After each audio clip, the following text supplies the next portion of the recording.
Hello dear student, स्वागत है आपका आज के सेशन में।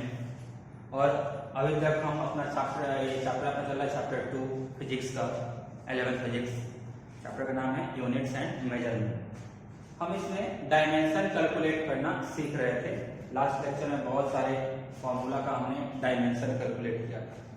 आगे उसी को कंटिन्यू करेंगे, कुछ और नए टर्म्स हैं उनके डायमेंशन कैलकुलेट करना सीखेंगे। क्योंकि जितना ज्यादा बच्चों आप प्रैक्टिस करोगे, जितना ज्यादा प्रैक्टिस करोगे अपने आप आपका क्या होगा, एक लेवल पहुंचने लगेगा, कॉन्फिडेंस आने लगेगा। और everything is game of confidence. अगर आपका कॉन्फिडेंस है सही तो आप कुछ भी कर सकते हैं। ठीक है, तो कॉन्फिडेंस गेन करने के लिए आपको क्वेश्चन प्रैक्टिस करना बहुत ज्यादा जरूरी होता है। चलिए आज चलते हैं अगले क्वेश्चन पे। अपना अगला क्वेश्चन ऐसा है, question is force of attraction between two masses m1 and m2 kept at distance r is given by F equals to G m1 m2 by r square. Here G equals to universal gravitational constant. ठीक है, then find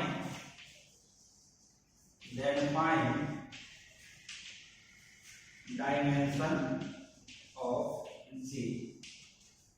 देखो बच्चा, question ऐसा देखा है तो बहुत बड़ा क्वेश्चन है। इसको चाहेंगे तो और लैंग्वेज ऐड करके इसको और भी बड़ा बना सकते हैं। Force of gravitational attraction between two masses m1 and m2 kept at distance r is given by relation F equals to G m1 m2 by r square, where m1 equals to mass of first object, m2 equals to mass of second object, and r is separation between them. G is a constant here. It is called universal gravitational constant and its value is 6.67 into 10 raised to minus 11. Then find dimension of G. समझ में आ रहा है क्या? तो इतना lengthy question बनाया जा सकता है, और इतना लेंथी क्वेश्चन जब आप देखिएगा ना तो आपका मोरल हो सकता है थोड़ा डाउन हो जाए। तो लेंथी क्वेश्चन से घबराना नहीं है। क्वेश्चन कितना भी बड़ा लिख दे, अपने को ये फाइंड कर लेना है क्वेश्चन में पूछ क्या रहा है। चाहे कितना ही बड़ा, कितना भी कॉम्प्लेक्स क्वेश्चन हो, अगर आपको मालूम चल गया कि क्वेश्चन में पूछ क्या रहा है तो आप उस क्वेश्चन को बहुत ही इजीली सोल्व कर सकते हैं। लेकिन अगर मालूम ही नहीं है क्या पूछ रहा है तो फिर क्या, फिर इधर उधर घूमते रहिए लाइक अ फ्री मॉलिक्यूल, इधर उधर कोलाइड करते रहिए, उसका कुछ रिजल्ट नहीं आने वाला है। तो therefore it is very important for any student. क्या इंपॉर्टेंट है कि वो क्वेश्चन को अच्छे से समझे।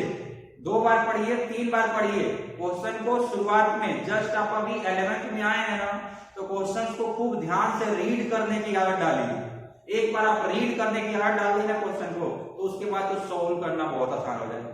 और देखिएगा बहुत सारे लोग क्लास में जो आते हैं अपना स्टडी चालू करते हैं, और 1 से 2 महीने या 3 महीने बाद क्या होता है, शुरुआत में तो आते हैं तो ऑलमोस्ट सभी का लेवल सेम ही होता है, क्योंकि सभी फ्रेशर्स ही होते हैं, सभी बिगिनिंग से ही पढ़ाई करते रहते हैं। लेकिन कुछ दिनों के बाद क्या होता है, कुछ स्टूडेंट्स बहुत आगे निकल जाते हैं रेस्ट ऑफ क्लास से।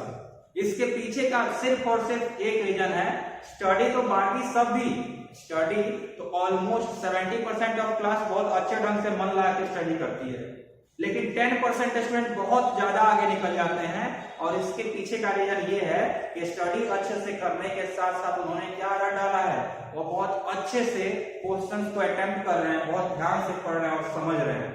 क्योंकि आपको एक बार मालूम चल जाए पूछ क्या रहा है तो उसको बनाना तो बहुत सिंपल है।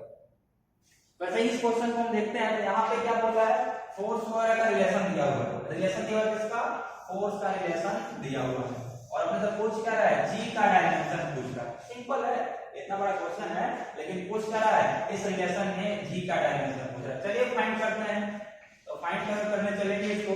तो देखो बच्चा लोग F इक्वल टू क्या दिया हुआ है, F इक्वल टू है G m1 m2 divided by r square. अपने से g पूछ रहा है ना, तो g को इस तरफ ला दो और बाकी सब को उस तरफ ले जाओ, तो g इक्वल्स टू कितना हो जाएगा, g इक्वल्स टू f इधर आया f इनटू ये r डिवाइड में इधर के मल्टीप्लाई हो जाएगा, तो f into r square divided by m1 m2 multiply में था इधर आके डिवाइड हो जाएगा m1 m2। तो ये तो g का फार्मूला हो गया। अब अपने को g का डायमेंशन फाइंड करना है, तो बहुत ही इजीली हम g का डायमेंशन फाइंड कर सकते हैं। फोर्स का डायमेंशन मैं बताया था आपको लास्ट लेक्चर में कि आपको फोर्स का डायमेंशन याद होना ही चाहिए। तो फोर्स का डायमेंशन क्या था, m l t minus 2, this is dimension of force, या फिर आप लिखते हैं m1 l1 t minus 2।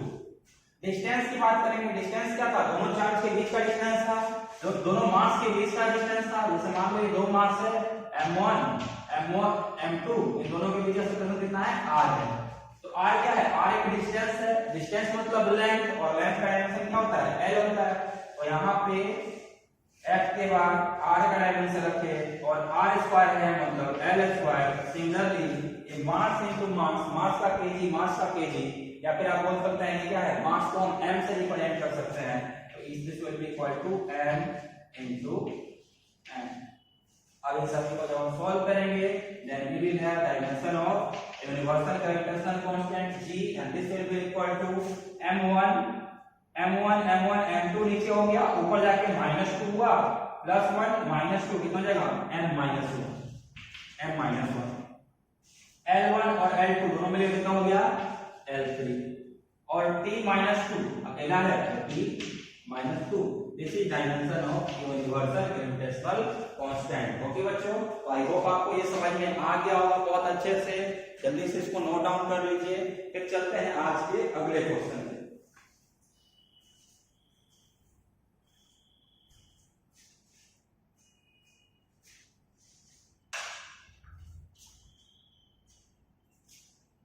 Okay, तो अब इसे मिटाता हूं मैं।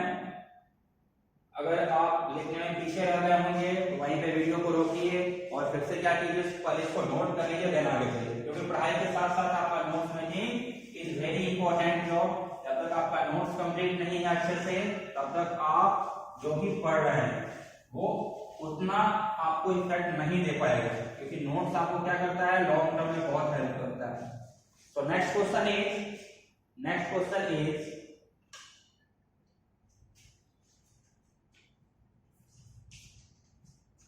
viscous force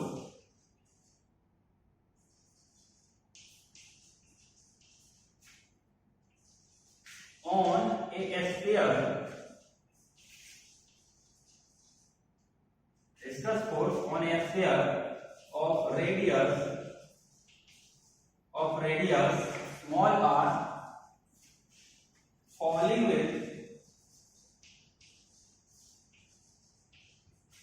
with velocity v inside of fluid is given by relation f equals to 6 pi eta r v, where eta equals to, eta को हम बोलते हैं coefficient of viscosity,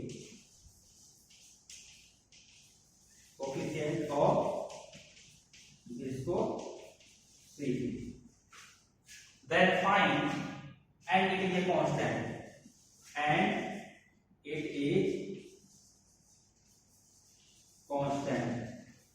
then find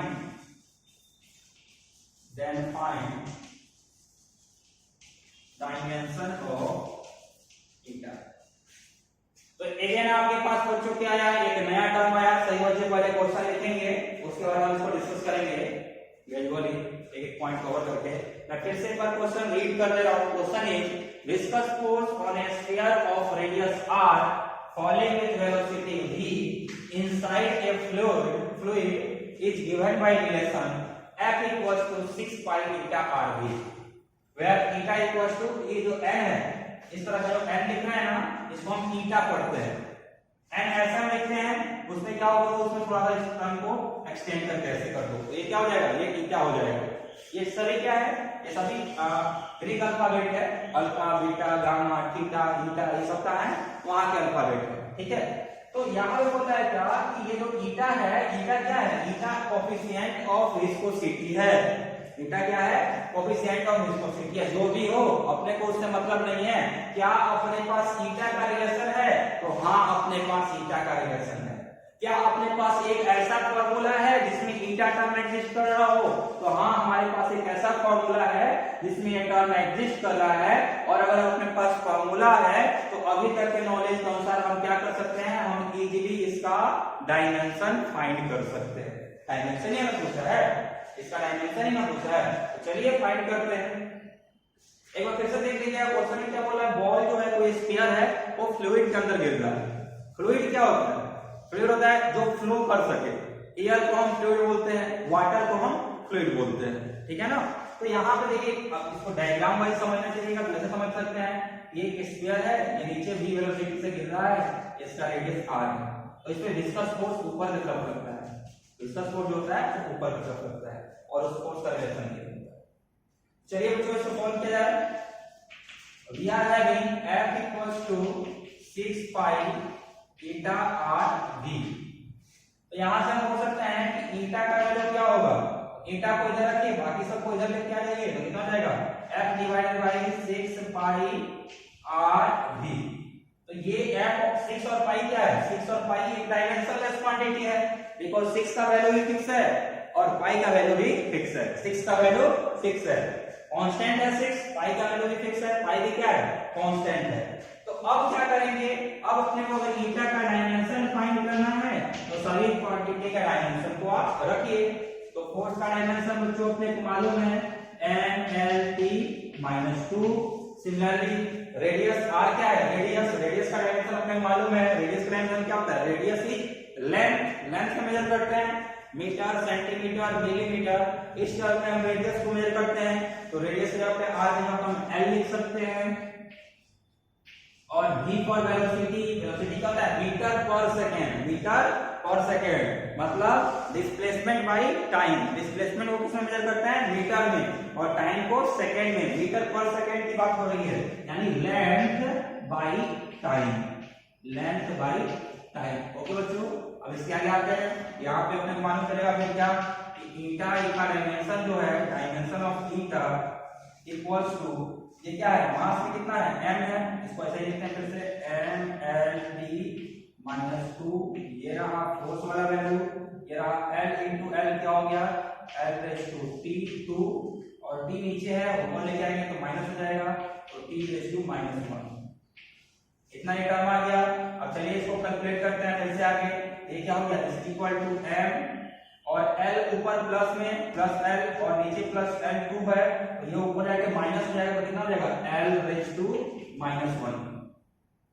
अब t की बात करेंगे, -2 पहले से है और -1 ऊपर आके +1 हो जाएगा, तो t⁻2 भी क्या हो जाएगा, ये -1। तो this is dimension of coefficient of viscosity. I hope आपको ये क्लियर हो गया होगा।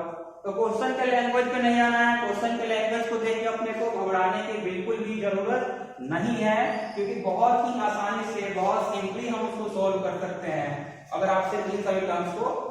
बाकी जो भी चीजें हैं, ठीक है, क्वेश्चन दिया हुआ है, अपने को रिलेशन दिया हुआ है, सिंस हम क्या है अभी जस्ट 11th में है ना, तो अपने को सभी रिलेशन मालूम नहीं है, तो आपको क्वेश्चन में सारी चीजें दी रहेगी।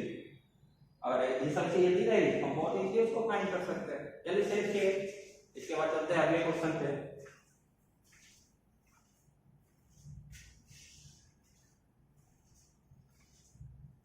ओके बच्चों,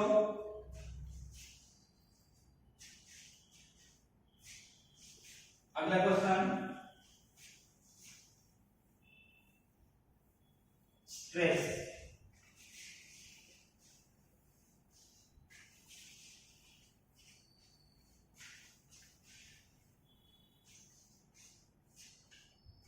next question is find dimension of stress stress, stress, find dimension of stress. If stress is given by, if stress is given by relation, if stress is given by relation, stress equal to कितना होता है, stress equal to होता है force by area, या फिर आप इसको completely लिखिएगा तो स्ट्रेस को हम बोलते हैं restoring force by area of cross section, restoring force divide by area of cross section. ठीक है बच्चा लोग, तो ये जो टॉपिक है स्ट्रेस, इसको हम पढ़ेंगे मैकेनिकल प्रॉपर्टीज ऑफ मैटर उस चैप्टर में। ठीक है, और यहाँ पे अपने को बोल रहा है कि स्ट्रेस का डायमेंशन फाइंड करके बताइए। तो हम बोल रहे हैं क्या हम स्ट्रेस का डायमेंशन फाइंड कर सकते हैं? तो being 11th class student, just अभी आप आए हैं तो आप पूछिएगा कि सर स्ट्रेस होता क्या है या स्ट्रेस का रिलेशन क्या है। अगर आप मुझे स्ट्रेस का रिलेशन दे देंगे तो हम बहुत इजीली उसका डायमेंशन फाइंड कर सकते हैं। तो क्या क्वेश्चन में अपने को स्ट्रेस का रिलेशन दिया हुआ है? तो हाँ, क्वेश्चन में अपने को स्ट्रेस का रिलेशन दिया हुआ है। एंड स्ट्रेस इक्वल टू बोल रहा है restoring force by area of cross section. Restoring force भी एक तरह का फोर्स ही है, समझेंगे वहां पे जब भी किसी बॉडी को हम खींचते हैं या कंप्रेस करते हैं तो विद इन दैट बॉडी उस एक्सटर्नल फोर्स का क्या होता है, ऑपोजिशन होता है। जैसे मान लो कोई ऑब्जेक्ट है उसको हम खींच रहे हैं, रबड़ को हम खींच रहे हैं, रॉड को खींच रहे हैं, तो जितना जोर से खींचते हैं उतना इजीली वो खींचा जाता है, बाहर निकलता है क्या, एक्सटेंड हो जाता है क्या? Answer is no. आप इस वाले चौक को अगर दोनों तरफ से खींचिएगा तो क्या इसका लेंथ बढ़ रहा है? नहीं बढ़ रहा है। इसका मतलब हम जो फोर्स लगा के खींच रहे हैं वो वर्क नहीं कर पा रहा है, यानी कि इस वाले फोर्स को कोई बैलेंस कर रहा है। और कौन फोर्स बैलेंस कर रहा है? तो उस बॉडी के अंदर का फोर्स बैलेंस कर रहा है। ठीक है, तो ये सारी बातें हम पढ़ेंगे जब पढ़ना होगा अपने को, जब टॉपिक मिलेगा मैकेनिकल प्रॉपर्टी ऑफ मैटर उसमें हम पढ़ेंगे। फिलहाल तो अपने को इसका डायमेंशन फाइंड करना है, तो चलिए इसका डायमेंशन फाइंड करते हैं। क्या हो गया बच्चों? स्ट्रेस इक्वल टू क्या हो जाएगा? स्ट्रेस इक्वल टू ऊपर क्या है, ऊपर फोर्स है और नीचे क्या है, नीचे एरिया है। तो फोर्स बाय एरिया, जब फोर्स बाय एरिया की बात करेंगे तो डायमेंशन ऑफ स्ट्रेस हम बहुत इजीली फाइंड कर सकते हैं। फोर्स क्या होता है? तो फोर्स बोला मैं होता हूं mLe-2 और एरिया बोले क्या होते हो? तो एरिया बोला मैं होता हूं l/2। आई होप आपको अब तो ये सब चीज क्लियर हो गई होंगी ना कि एरिया l/2 क्यों होता है। एरिया मतलब साइड इनटू साइड, साइड भी लेंथ, अगला साइड भी लेंथ, तो क्या हो गया साइड स्क्वायर मतलब लेंथ स्क्वायर। ओके बच्चों, तो अब इसको हम सिंपलीफाई कर देंगे तो डायमेंशन ऑफ स्ट्रेस अपने को मिल जाएगा and that will be equal to mL-1 P-2। This is dimension of stress, so note it down।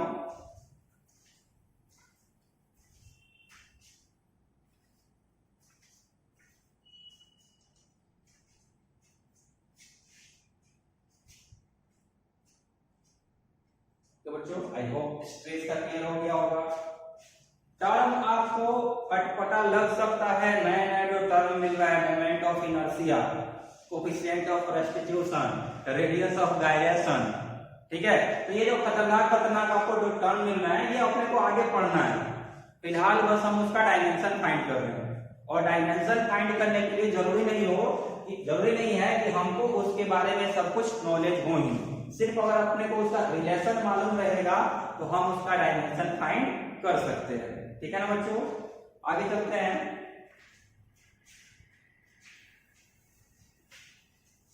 अगले क्वेश्चन पे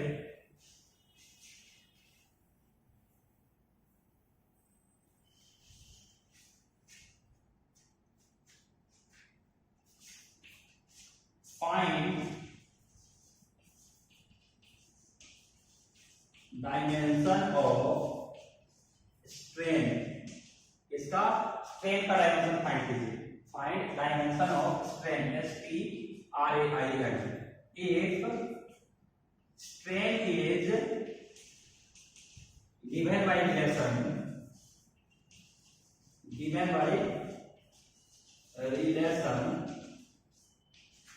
क्या रिलेशन है? strain equals to change in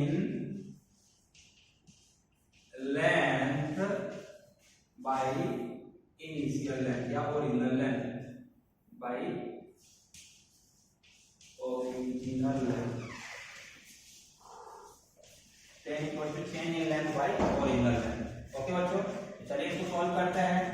again ये न्यू टर्म, कौन सा टर्म आ गया इस बार अपने पास? इस बार स्ट्रेन आ गया।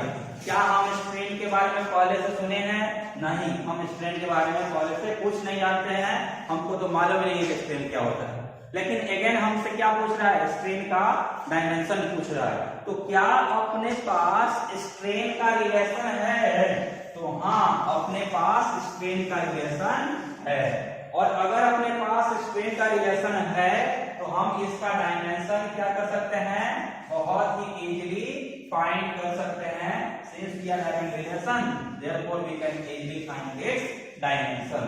चलिए कैसे फाइंड करेंगे? तो strain equal to change in length divided by original length. बहुत बढ़िया। अब देखो बच्चा लोग, ऊपर भी लेंथ नीचे भी लेंथ, तो इसका डायमेंशन क्या होगा? तो strain will be equal to, ऊपर क्या है? तो ऊपर लेंथ है, लेंथ का डायमेंशन क्या होता है? लेंथ का डायमेंशन L होता है। नीचे क्या है? नीचे भी लेंथ है और लेंथ का डायमेंशन क्या होता है? लेंथ का डायमेंशन L होता है। दोनों में आपस में हुआ झगड़ा, लड़ झगड़ के मर गए, तो एक आंसर कितना आ गया इसका? 0 आ गया। यानी स्ट्रेन के डायमेंशन को हम क्या लिख सकते हैं? स्ट्रेन के डायमेंशन को हम लिख सकते हैं m0 m0 t0, और you can say that strain is a dimensionless quantity. Strain कैसा क्वांटिटी होता है? तो स्ट्रेन एक डायमेंशनलेस क्वांटिटी होता है। तो बच्चों इसको थोड़ा फास्ट लिखिएगा, फिर चलते हैं अगले क्वेश्चन पे।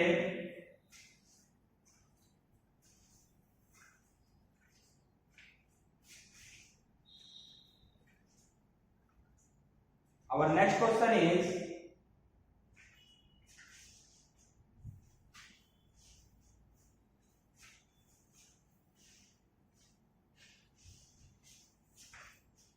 अगेन आपने अगर नहीं लिखा होगा तो इसी पर जाइएगा, वीडियो को रोक लीजिएगा, देन नोट्स बना लीजिएगा। अगला question is find dimension of modulus of elasticity. Find dimension of modulus of elasticity. If modulus of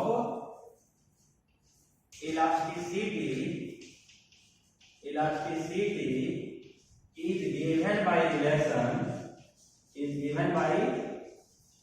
relation modulus of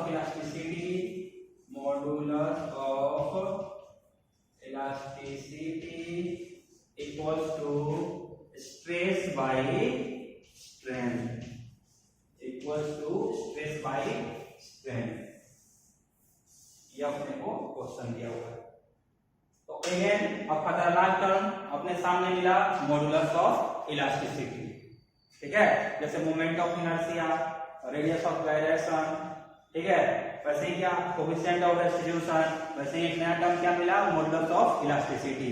क्या हम मॉडुलस ऑफ इलास्टिसिटी के बारे में जानते हैं? तो ना, हम मॉडुलस ऑफ इलास्टिसिटी के बारे में कुछ भी नहीं जानते हैं। क्यों नहीं जानते हैं? क्योंकि हमने अब तक पढ़ा ही नहीं है, हम तो जस्ट अभी 11th में आए हैं और ये टॉपिक अपने को पढ़ना है 11th के लास्ट टाइम में। आप जनवरी के आसपास से टॉपिक में आपको दिसंबर जनवरी में टॉपिक आपको पढ़ा रहा हूँ, ठीक है। तो ये टॉपिक को आने में बहुत टाइम है, लेकिन इस पे क्वेश्चन आ गया और क्वेश्चन ये आया कि मॉडुलस ऑफ इलास्टिसिटी का डायमेंशन बताइए। मॉडुलस ऑफ इलास्टिसिटी का डायमेंशन अपने को फाइंड करना है। तो क्या हम इसका डायमेंशन फाइंड कर सकते हैं? Answer is yes. हाँ, हम इसका डायमेंशन फाइंड कर सकते हैं। कंडीशन इज दैट अपने को उसका रिलेशन मालूम होना चाहिए। हम उस हर एक अननोन क्वांटिटी का डायमेंशन फाइंड कर सकते हैं जिसका अपने पास रिलेशन रहेगा। अगर रिलेशन रहेगा तो हम डायमेंशन फाइंड कर लेंगे, नहीं रहेगा तो मुश्किल होगी। ठीक है, तो यहाँ पर तो अपने को रिलेशन दिया हुआ है और रिलेशन दिया हुआ तो ये फाइंड कर लेंगे। चलिए देखते हैं कैसे होगा। मॉडुलस ऑफ इलास्टिसिटी, इसको ई से डिनोट करते हैं। तो ई इक्वल्स टू क्या था? Stress by strain. अब स्ट्रेस का तो अभी हमने डायमेंशन फाइंड किया था। स्ट्रेस क्या था? स्ट्रेस था फोर्स बाई एरिया। अब फोर्स का डायमेंशन क्या होता है? mlt माइनस 2, एरिया क्या होता है? L2। तो स्ट्रेस का डायमेंशन अपने पास कितना आ जाएगा? स्ट्रेस का आ जाएगा ml माइनस 1 t माइनस 2। तो ये तो हो गया किसका? स्ट्रेस का dimension ml minus 1 t minus 2। तो स्ट्रेस की जगह पे रख दिए ml माइनस 1 t माइनस 2। बहुत बढ़िया। और स्ट्रेन का क्या था? तो अभी लास्ट वाले क्वेश्चन में हमने स्ट्रेन का डायमेंशन आपको फाइंड करके दिखाया था और क्या बोला था? Strain is a dimensionless quantity. अगर डायमेंशनलेस क्वांटिटी है तो क्या होगा? m0 l0 t0। तो यहां से बच्चों अपने को मिल गया क्या? Dimension of modulus of elasticity and this will be equal to E equals to m1 l minus 1 t minus 2। तो इसको भी लिख लीजिए। This is dimension of modulus of elasticity. This is dimension of modulus of elasticity. Okay बच्चों, अगले question की अब चलते हैं।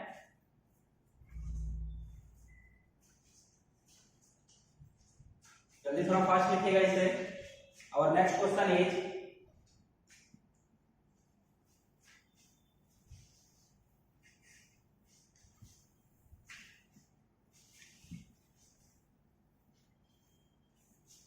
find dimension of charge. Next question is find dimension of charge. Charge का डायमेंशन फाइंड कीजिए। ठीक है बच्चों, अब चलिए चार्ज का डायमेंशन फाइंड करते हैं। क्या आप चार्ज के बारे में पढ़े हैं? तो हाँ, आप चार्ज के बारे में पढ़े हैं। याद कीजिए क्लास 10 में आपने करंट इलेक्ट्रिसिटी चैप्टर पढ़ा था, तो उसमें आपने चार्ज के बारे में पढ़ा था। उसके बाद सेकेंड इंपॉर्टेंट पॉइंट इज, क्या चार्ज अपने फंडामेंटल क्वांटिटी के लिस्ट में है? तो आंसर इज नो। चार्ज जो है वो फंडामेंटल क्वांटिटी के लिस्ट में नहीं है। अपने पास जो फंडामेंटल क्वांटिटी के साथ वो कौन कौन थे? लेंथ था, मास था, टाइम था, अमाउंट ऑफ सब्सटेंस था, टेम्परेचर था, करंट इलेक्ट्रिसिटी था, करंट था, यही सब चीज थे। उसमें चार्ज कहीं भी नहीं आ रहा था। तो चार्ज जो है वो एक फंडामेंटल क्वांटिटी नहीं है। तो चार्ज के पास हम कहां से कर सकते हैं? तो देखो बच्चा लोग, आपने 10th में एक रिलेशन पढ़ा था क्या? Current equals to charge by time. अब अपने को मालूम है करंट क्या है? करंट एक फंडामेंटल क्वांटिटी है। तो इस वाले रिलेशन से हम क्या बोल सकते हैं? हम बोल सकते हैं charge equals to current into time. अब करंट क्या है? करंट एक फंडामेंटल क्वांटिटी है और इसका डायमेंशन क्या होता है? इसका डायमेंशन I से हम लेते हैं या फिर A से लेते हैं, तो I into T, I1 T1। तो डायमेंशन ऑफ चार्ज Q से डिनोट करते हैं। कितना हो गया? I1 T1। और इसको आप चाहिए तो बहुत बार करंट को A से भी डिनोट किया जाता है, तो इसको आप लिख सकते हैं A1 T1। A मतलब एम्पियर, एम्पियर भी करंट का यूनिट है, I मतलब भी करंट ही होता है। तो आप I1 T1 लिखिए चाहे A1 T1 लिखिए, बोथ केसेस में आपको मार्क्स पूरे के पूरे मिलेंगे। तो आप चाहे तो इस ढंग से लिख लीजिए या फिर चाहिए तो अलग ढंग से लिख लीजिए, जैसा इसके पहले हम लोग लिखते आ रहे थे। तो बच्चा लोग, इसके पहले हमने जितना भी डायमेंशन लिखा है ना, उसमें बस तीन ही चीज थे, M L T। यहाँ पे एक नया टर्म ऐड हो रहा है I या फिर A। ठीक है, तो करंट का या चार्ज का हम डायमेंशन लिखेंगे तो मास में कितना? 0, लेंथ में कितना? 0, करंट में कितना? 1 और टाइम में कितना? 1। तो this is dimension of current. या फिर इसको आप लिख सकते हैं मास में कितना? 0, लेंथ में कितना? 0, करंट में कितना? 1 और टाइम में कितना? 1। तो चाहिए तो आप करंट को I से रिप्रेजेंट कीजिए, चाहिए तो करंट को आप A से रिप्रेजेंट कीजिए। Both of cases are correct. अगला पॉइंट, एक और क्वेश्चन करते हैं। इसके दो क्वेश्चन एक्चुअली करेंगे इसके और, इसको थोड़ा फास्ट लिखिएगा। Next one is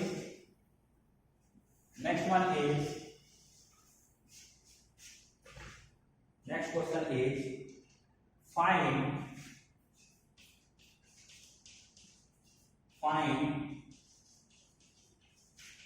dimension of potential potential और वोल्टेज, और इसको हम लोग ईएमएफ भी बोलते हैं, इलेक्ट्रोमोटिव फोर्स, ईएमएफ, ई से डिनोट करते हैं। ठीक है बच्चों, तो ये अपना क्वेश्चन है, फाइंड डायमेंशन ऑफ पोटेंशियल और वोल्टेज और इलेक्ट्रोमोटिव फोर्स। ध्यान रखिएगा ये तीनों टर्म क्या है, सेम है, पोटेंशियल बोलिए, वोल्टेज बोलिए या फिर इलेक्ट्रोमोटिव फोर्स बोलिए। ठीक है, तीनों सिमिलर टर्म है, हालांकि थोड़ा सा डिफरेंस होता है। इलेक्ट्रोमोटिव फोर्स और टर्मिनल पोटेंशियल की बात करेंगे तो थोड़ा सा उसमें डिफरेंस होता है। ये अपने को 12th क्लास में पढ़ना है, 12th में जब 3rd चैप्टर हम पढ़ेंगे उसमें ये पढ़ना है। फिलहाल तो अपने से ये बोल रहा है कि ईएमएफ या फिर पोटेंशियल या फिर वोल्टेज का डायमेंशन फाइंड करके बताइए। तो देखिए इसका डायमेंशन कैसे फाइंड करेंगे। बच्चा लोग आपने क्लास 10th में पढ़ा होगा, क्या पढ़ा था क्लास 10th में आपने, कि पोटेंशियल या फिर voltage equals to work done पर unit charge, work by charge, यही था ना। पोटेंशियल क्या था, वर्क बाई चार्ज, या W equals to Q into V, आपने पढ़ा था क्लास 10th में। अब इस वाले रिलेशन का यूज करके हम फाइंड करेंगे पोटेंशियल का डायमेंशन। तो देखिए बच्चों, डायमेंशन ऑफ पोटेंशियल या फिर dimension of voltage will be equal to dimension of work divided by dimension of charge. तो वर्क क्या था, वर्क था work equal to force into displacement, F into S, force into displacement. Force क्या था, mLT - 2, और displacement क्या था, L था। तो वर्क का डायमेंशन अपने पास क्या आया था, वर्क का डायमेंशन आया था mL2T - 2। तो यहाँ पे पहले हम वर्क का डायमेंशन रख देते हैं, that is mL2T - 2 divided by charge का डायमेंशन। तो चार्ज का डायमेंशन क्या होता है, अभी हमने चार्ज का डायमेंशन फाइंड किया है, m0 L0 A1 T1। अब इसको सॉल्व कर देंगे। अगर इसको हम सॉल्व करेंगे तो अपने को वैल्यू इसका आ जाएगा, और that value will be equal to m1 L2 उसके बाद t - 2 है और t +1 नीचे है तो ऊपर जाके -1 हो जाएगा, तो t - 3 और a -1। This is dimension of potential, this is dimension of potential. तो बच्चों जल्दी से लिखिए इसको। इसका चलते हैं आखिरी वाला रेजिस्टेंस फाइंड करेंगे, रेजिस्टेंस का डायमेंशन फाइंड करेंगे।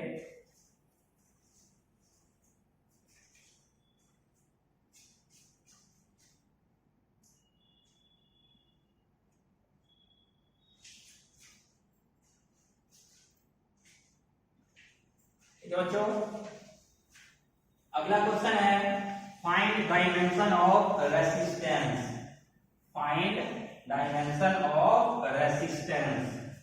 तो क्वेश्चन इज